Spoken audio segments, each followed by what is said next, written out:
Olá, gente, como é que tá a vida de vocês? Porque a minha vida aqui está turbulenta e só indo ladeira abaixo. Mas eu vou começar a subir a ladeira agora.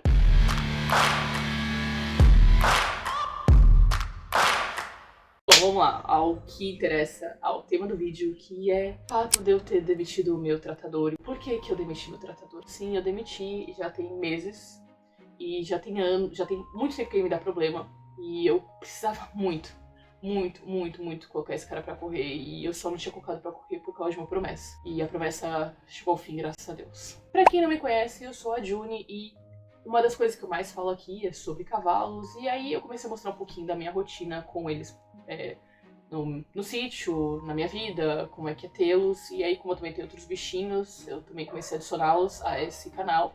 Mas o tema principal é sempre cavalo, tem vários videozinhos. Pra você que acabou de adquirir um animal ou tá com alguma dúvida sobre cavalos, eu faço vários vídeos explicando como é que eu lido com os meus, o que acontece, coisas de veterinário que eu aprendi, de vários cursos que eu fiz, enfim. Tem uma gama aí de vídeos, vou deixar a playlist, que é dicas sobre cavalos, aqui em cima, e acho que eu vou colocar aqui também na descrição. Vamos lá. O que é importante? Eu demiti o meu tratador tem alguns meses, e porque ele é aquele cara que ele era displicente, porco, mentiroso e vagabundo. E eu já queria ter demitido ele há muito tempo atrás, há uns anos atrás, quando ele fez a primeira besteira, que foi ele... Época de verão eu trabalho muito mais, eu pego muito trânsito, eu tenho muita dificuldade de chegar no sítio, então os cavalos ficaram muito na mão dele. E aí, como ele sabia que eu não estava indo tanto, ele se aproveitou e começou a parar de limpar as baias. E aí eu peguei a baia, eu cheguei uma noite pra cuidar dos cavalos, pra olhar os cavalos, e... Tava bem escuro nesse dia e tava cheio de merda de cavalo. Dentro das baias, a Blood Moon tava pisando, afundando os cascos naquela coisa. E eu fiquei louca da vida, eu comecei a atirar com raiva, com ódio. E aí eu fiz ele ficar sem descanso, limpando ele, né? Saí de lá até terminar de limpar no dia seguinte. Ele era a folga dele, ele perdeu a folga dele pra poder resolver tudo que ele tinha feito de errado. E ele não ia sair de lá sem ter terminado. Então, assim, eu queria ter demitido ele naquele dia. Mas o Richard não deixou. Tinha falado que ele tinha prometido que ele concluiria a faculdade antes dele sair de lá. O combinado era, assim que ele terminasse a faculdade, ele não iria mais trabalhar pra gente. Mas que até lá ele deveria fazer um bom trabalho. E ele, por uma época, fazia um trabalho até que decente. Daí a pouco ele começava a largar tudo. Eu tinha muito problema com ele, a gente brigava muito com ele. Era sempre estressante a rotina com esse tratador. E a gota d'água foi também, de novo, tava passando por uma fase complicada, não tava conseguindo olhar os animais, não tava conseguindo verificar o trabalho dele. Os cavalos eu via no piquete, então quando eles estavam soltos eu ia lá falar com os cavalos, tanto que eu não tava nem andando a cavalo, acho que tem um ano que eu não ando a cavalo. Mentira, porque eu tentei, logo quando a Paty faleceu, eu tentei andar com uma Blood Moon. Mas se não fosse por isso, já estaria fazendo um ano total que eu não consigo ter tempo de andar a cavalo, porque minha vida realmente está muito confusa, muito bagunçada. E aí o que aconteceu? Por conta disso, ele se aproveitou de novo da situação, e aí subiu o alerta, porque a gente tinha 2 porquinhos da Índia e 3 coelhos que faleceram, ficaram repentinamente doentes. E os coelhos foi a parte que mais me chamou a atenção, porque os porquinhos da Índia, um deles era idoso. A gente sabia que ele era idoso porque eu adotei de um senhor que o filho foi pra faculdade, não podia mais cuidar, e ele já tinha muitos anos, o porquinho da Índia. E era pra dar um final de vida pra ele bom, pra ele não ser jogado por aí. Então ele nem tinha me chamado tanto alerta por conta disso. Porque assim, ele pode ser por causa da idade, né? Ele ficou um tempinho comigo, tentando se recuperar, mas não se recuperou, ele acabou morrendo. E o outro porquinho que eu tinha comprado pra ele desapareceu dentro do coelho, porque os porquinhos da Índia ficavam no coelho. Eu não sei o que foi. Não tinha como sair, os coelhos não conseguem, os coelhos fazem tudo, eles não conseguem sair. A gente não sabe por onde saiu esse porquinho da Índia, não faz sentido. A gente já chegou a achar que talvez ele tenha sido soterrado, então a gente caçou o porquinho da Índia, cavou, nunca encontrou o corpo, nada desse porquinho da Índia. Então a gente acha que o porquinho sumiu, morreu, sei lá, aconteceu alguma coisa, e esse tratador foi lá e deu sumiço no bicho. Porque é a explicação que resta pra gente. E aí a gente também teve 3 coelhos que repentinamente começaram a ficar doentes. Começou com o Elliot, que é um coelho que a gente já comprou grande, bem grande. não veio filhote pra gente, então não sei quantos anos ele tinha. E ele, do nada, ele acabou morrendo, e eu nem cheguei a levar no veterinário porque não deu tempo. E esse foi primeiros casos muito estranhos, e aí depois aconteceu com 2 coelhas minhas, e uma delas era jovem, porque eu comprei bebê. A outra não, a outra adotei e eu não sei a idade dela, então ela podia estar mais velha. Como o coelho e o porquinho da Índia, ela podia ser mais velha e eu não saber. Então, bicho adotado, a gente não sabe muito a história deles. Mas a Serenity, que era a coelhinha branca, ela não era idosa. Ela era jovem, ela tinha 2 anos.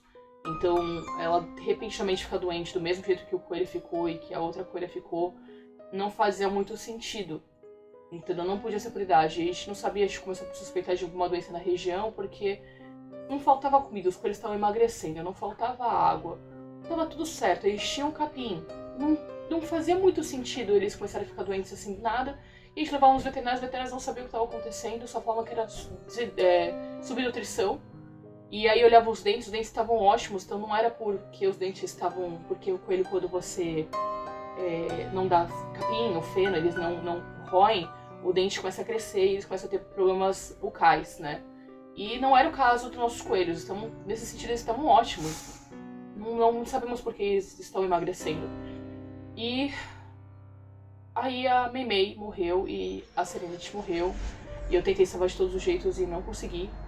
E nossa, isso foi, assim, me destruiu. Na época eu fiquei muito mal. Já tem alguns meses que elas se foram, depois eu até faço um videozinho só sobre isso. E elas ficaram no apartamento comigo, eu cuidei delas com todo o carinho que eu pude enquanto elas estavam debilitadas. E eu chorei bastante. E eu tinha dado até uma desmotivada no sítio, porque era muito BO. Eu tava com muito BO no trabalho, eu tava com muito BO em casa, eu tava com mudança, mudando de apartamento. A minha vida tava um caos, eu fiquei sem armário durante quase um ano, então minhas roupas estavam tudo em caixa. Aí, gente, não, assim, complicado, não sei nem explicar tudo o que aconteceu, porque se eu ficar aqui tentando explicar, eu vou ficar um dia inteiro. Então, em resumo, minha vida estava complicada mesmo. E aí, foi aí que eu disse assim, Ju, se os bichos estão ficando doentes, é bom você começar a olhar os cavalos, daqui a pouco os cavalos vão ficar doentes. Dá uma olhadinha no que o Guilherme tá fazendo, vamos começar a pegar ele de surpresa, aparecer lá, olhar como é que ele tá trabalhando, porque tem alguma coisa errada. E aí fomos lá, e aí quando eu fui, olhava por cima, eu passava pelas baias e pelo lado de fora estava tudo ok a princípio, não tinha nada de errado. Até a hora que eu resolvi entrar em uma das baias, na hora que eu abri a porta pra entrar na baia, primeiro que eu já caí num buraco enorme, porque ele tinha cavado inteira a baia pra dentro. E o cavalo, ele subia e ele se esticava pra falar comigo. Não era porque ele tava na altura certa.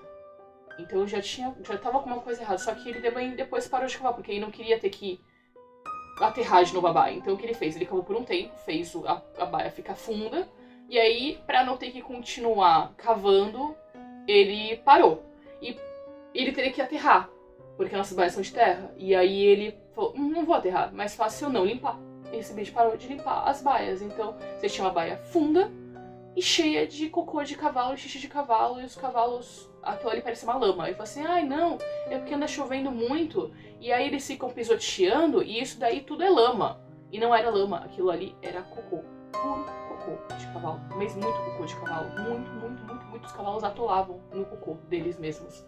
Aquilo tava nojento, assim, nojento. Foi a segunda vez que ele fez, porque teve a primeira vez que ele fez, um ano depois que ele começou, que eu devia ter demitido naquela época, e ele repetiu o processo. E aí foi que eu falei assim, não, vou entrar no coelho também. Quando eu fui entrar no coelho, tava uma nojeira, ele não tava limpando, ele não tava cuidando, tava assim, insalubre. O coelho insalubre, os cavalos insalubres. Então, cara, não tinha como não demiti-lo. A gente falou, cara, daqui a pouco os cavalos, vou perder meus cavalos. E já era difícil perder coelhos, e perder pato, e perder porco da Índia. Imagine perder um cavalo, entendeu? A gente tem amor por todos esses bichos. Só que o cavalo, ele forma uma conexão com a gente que é tipo que nem de um cachorro. Então, eu não queria passar por isso, como eu passei já. Então, a gente demitiu ele. E foi a melhor coisa que eu fiz, foi ter demitido esse cara. E a gente tá um pouco confuso, um pouco atrapalhado com a nossa vida? Sim, estamos. Não ter um tratador pra ajudar faz a gente ter um pouco mais de trabalho, mas ao mesmo tempo ter o tratador, ele tava gerando um problema pra gente que não ia depois ter como voltar, porque na verdade ele não tava trabalhando, ele tava só jogando comida, se tava jogando comida, porque a gente começou a perceber que a comida também tava durando muito mais do que devia, então tava estranho, tava tudo muito estranho, assim, tudo muito estranho. Ele foi horrível, eu tive que chamei veterinário, eu chamei casqueador pra ver se tava tudo certo com os cavalos estavam ótimos, graças a Deus, estavam mais magros, mas estavam com saúde, sabe? Não tinha que se preocupar tanto.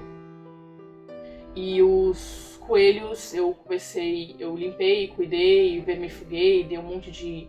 Fiz uns tratamentos pra poder levantar eles, com vitamina, com tudo, porque como as outras faleceram, eu não sabia que esse tratador tinha feito, então eu tive que correr atrás do tempo e tentar evitar que os outros, os filhotes, também passassem pelo mesmo processo. Então, mas hoje em dia tá todo mundo bem, já tá há alguns meses que a gente não tem esse cara, a gente tá derrubando as baias antigas, fazendo baias novas. A gente tinha baias de madeira, né, pelo que vocês podem ver, e a gente tinha baias de madeira por conta do calor, que a gente tá numa região muito, muito quente. Então a gente derrubou uma parte delas, vai depois derrubar outra parte das baias. E a gente já começou a fazer novas, a gente fez uma de teste que ela era de cordwood e taipa, também pensando no bem-estar dos cavalos, que é de ser um lugar mais fresquinho, ficar um lugar confortável para eles. E a gente colocou todos os animais ali para poder, por um tempo, para poder ver como é que eles se comportavam. A Blood Moon causou, começou a arrancar os cordwoods, então a gente já sabe que o cordwood não dá certo. Então a gente vai tentar só taipa sem o cordwood e vamos fazer o teste de novo e ver se dessa vez vai. Então os cavalos a princípio estão sem baias, estão tudo em piquete, soltos, porque não tem como manter eles em baia. A outra a gente acabou de derrubar, mas ela estava condenada. E a que a gente está fazendo, elas ainda estão sendo testadas, porque é um método diferente de trabalhar. Então vamos ver se os cavalos ficam bem, se eles não ficam bem. Porque eu não queria ter que passar pro concreto, porque o concreto é muito quente. E aí no verão eles vão sofrer muito. Então, eu tô tentando não optar por concreto. E se vocês quiserem ver a destruição das nossas baias, a construção das novas baias e participar aí dessa etapa, se inscreve no canal, deixa o seu like, me apoia, porque esse ano eu pretendo chegar em 1000 inscritos. Eu sei que eu parei, eu sei que eu sumi, mas eu quero tentar retomar esse canal de novo e me redimir sendo uma pessoa que posta com uma frequência boa. E os vídeos que ensinam coisas sobre cavalos estão para voltar também. A gente se vê no próximo vídeo. Tchau, tchau!